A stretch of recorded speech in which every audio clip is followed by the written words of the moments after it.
Hello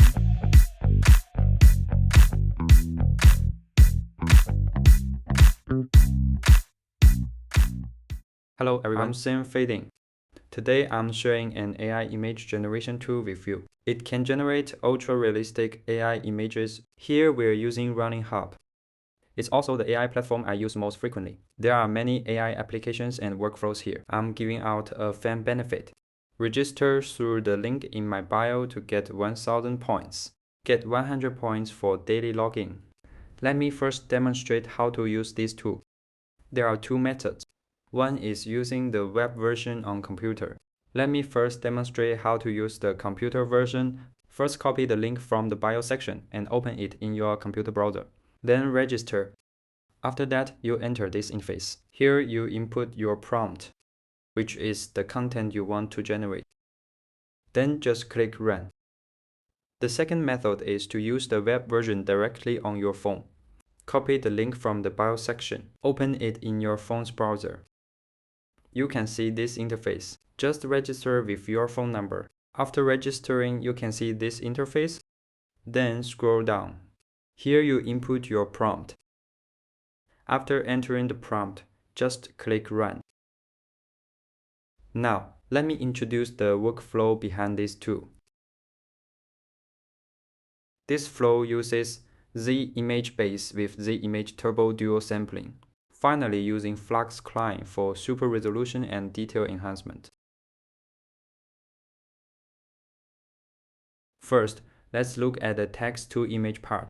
The first stage sampling here uses our Z image base model. As we all know, the base model can do lottery-style draws. That is, when we change the random seed, the generated images will be very different. It won't have the homogenization issue like the turbo model. I did an experiment here. You can take a look. Above is the image generated by the base model. Below is the image generated by the turbo model. The difference between these two images is that different random seeds were used, but with the same prompt. You can see that when the base model generates two images using different random seeds, the overall composition, including the color tone, has big changes. But the turbo model is exactly the opposite, because the turbo model is an acceleration model. It causes the generated images to have homogenization even when using different random seeds. There will be homogenization, including portraits as well. So for the first stage sampling, we use the base model here to increase the diversity of image output. But the base model has a disadvantage because it requires a relatively high number of sampling steps. It needs 30 to 50 steps. This causes the image generation speed to be slow. So in the subsequent sampling, we use the turbo model because the characteristic of the turbo model is that it can accelerate. In AI image generation, the first half of the sampling will generate the general outline of the image. It's blurry. You can see the result of the first half sampling is like this, while the second half actually enriches the details, including a denoising process. You can see the second half slowly enriches its details. So the first few steps of sampling will actually determine the general composition and outline of the image. At this time, using the diversity of our base model can make our final images achieve a lottery-style draw effect.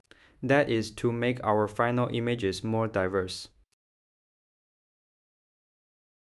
Finally, let's look at the super resolution part. Here, we are using a client workflow, image-to-image workflow. You can see the prompt is also relatively simple. Let's look at the comparison results before and after super resolution. This is after super resolution. This is before super resolution.